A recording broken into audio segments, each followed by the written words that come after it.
YCP నాయకులు ఇంకొక important విషయాన్ని ప్రజల్లో తీసుకెళ్ళడానికి ప్రయత్నం చేస్తున్నారు. రాష్ట్రం అంతా అప్పుల పాలు చేస్తారు. ఇది సాధారణంగా ప్రభుత్వాలు మారినప్పుడు అందరూ చెప్పుకునేది. కాకపోతే అప్పులు చేసి వెళ్ళిపోయారు. వెళ్ళిపోయిన తర్వాత ఒక సంవత్సరం టైం ఇచ్చారు మాకు. ఈలోపు కోవిడ్ వచ్చేసింది. కానీ మాకు మొత్తంగా మిగిలింది అభివృద్ధి చేయడానికి ఒక రెండేళ్ల సమయమే. ఆ రెండేళ్ల సమయాన్ని ఎంత ఉపయోగించుకోవాలో అన్నీ ఉపయోగించుకున్నామని చెప్తూ ఉన్నారు. కోవిడ్ వచ్చినప్పుడు వాళ్ళే కాదు ఎవరు కానీ ఉపయోగం లేదు. కానీ చంద్రబాబు నాయుడు గారు కోవిడ్ వచ్చినప్పుడు కూడా ఇంట్లో కూర్చొని ఇక్కడ కోవిడ్కి సంబంధించినటువంటి ప్రజలకి ఏ విధంగా అందుబాటులో రావాలి, ఏ విధంగా మెడిసిన్స్ తేవాలి, ఏ విధంగా తేవాలి జూమ్ కాల్లో మాట్లాడి ప్రజలకు అందుబాటులో తెచ్చేట్లు చేశాడు. మీ జగన్మోహన్ రెడ్డి గారు కూర్చుని కోవిడ్లో ఎక్కడ ఏం చేశాడు, ఎక్కడెక్కడ ఆస్తులు ఎవరెవరిది ఉందని రాసుకొని దాన్ని చిట్టా చేసుకొని 9 నెలల తర్వాత ఆ చిట్టాని మీ ద్వారా మంత్రుల ద్వారా ఆయనకు బినాములకు సంబంధించిన వ్యక్తుల ద్వారా ఆక్యుపై చేసేది జరిగింది.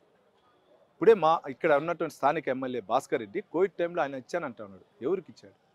ఇక్కడ ఉన్నటువంటి తుడాకు సంబంధించిన బిల్డర్ దగ్గర డబ్బులు వసూలు చేశాడు.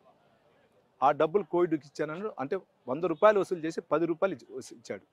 ఇక్కడ రోడ్డు కాంట్రాక్ట్ చేయన్నారు, కేఎన్ఆర్ కాంట్రాక్ట్స్ అనేసి హైవే జరిగింది. వాళ్ళ దగ్గర డబ్బులు వసూలు చేశాడు కోవిడ్ కానీ. అధికారుల దగ్గర కోవిడ్ కానీ వసూలు చేశాడు. మీరు ఇంతవరకు మీరు ఎక్కడైనా చూడండి, అధికారులు ఎక్కడ కానీ ఎమ్మెల్యేకి మంత్రి నెల మామూలు ఇచ్చే చూసారా? చంద్రగిరి నియోజకవర్గంలో రిజిస్టర్ ఆఫీసులు ఉండొచ్చు, ఎంఆర్ఓలు ఉండొచ్చు, పోలీస్ అధికారుల నుంచి నెల మామూలు ఇస్తారు. మీరు రిజిస్టర్ ఆఫీస్కి వెళ్తే సబ్ రిజిస్టర్లు చంద్రగిరి నియోజకవర్గంలో 6 ఉన్నాయండి. 6 సబ్ రిజిస్టర్లు నెల మామూలు 50 లక్షల రూపాయలు ఇవ్వాలి ఎమ్మెల్యేకి.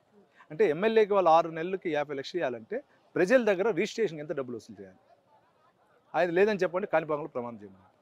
ఎప్పుడు కుల సమీకరణాల విషయంలో కొంత టీడీపీ కొంత మిస్గైడ్ అయ్యిందా అనే సిచ్యువేషన్స్ 2014లో కావచ్చు, 2019లో కావచ్చు, కొన్ని ముఖ్యంగా కమ్మ సామాజిక వర్గం అలాగే రెడ్డి సామాజిక వర్గం సమానంగా బలాబలాలు అన్ని రకాలుగా బలంగా ఉన్న ప్రాంతాన్ని.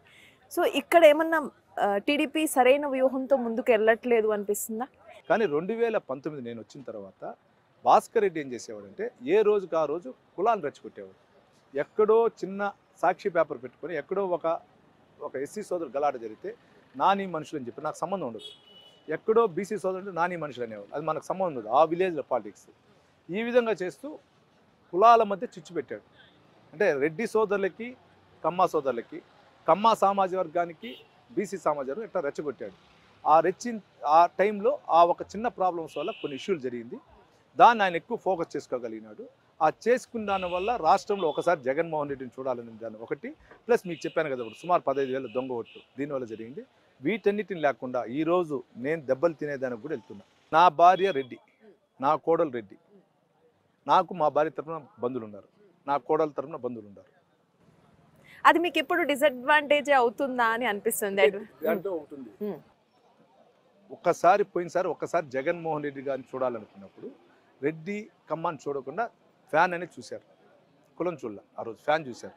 ఈ రోజు వచ్చి ఫ్యాన్ కాదు కావాల్సింది, మనకి అభివృద్ధి కావాలి, మనకు విలువ ఇచ్చే నాయకుడు కావాలి, మనం బిల్డింగ్లు కట్టా అంటే వసూలు చేయకుండా ఉండే నాయకుడు కావాలి. మనం రెడ్డి సోదరుడుగా ఉండి కూడా మన దగ్గర డబ్బులు తీసుకుంటా ఉన్నాడు, ఆ నాయకుడు మనకు అవసరం లేదు. మనము ల్యాండ్స్ ఉంటే ల్యాండ్స్ పక్కన డీకేటీలు ఉంటే దాన్ని ఆక్యుపై చేసుకునే నాయకుడు మనకు అవసరం లేదు, ఆ రెడ్డి నాయకుడు మనకు అక్కర్లేదు. మన విలేజ్లో ఉండే ఇసుక ఎత్తా ఉంటే దాన్ని అడ్డం పెట్టినటువంటి చెవిరెడ్డి భాస్కర్ రెడ్డి మనకు అక్కర్లేదు. మనకు ఆనుకోండి బీసీ సోదరుడు ఆనుకోండి నేలలో ఎత్తుకుంటా ఉంటే ఎమ్మెల్యే తమ్ముడు అడ్డం పడతా అంటే అటువంటి నాయకుడు వద్దని నినాదంతో జనాలు అందరూ అనుకుంటున్నారు. దానివల్ల నాకు అనుకూలంగా ఉంది.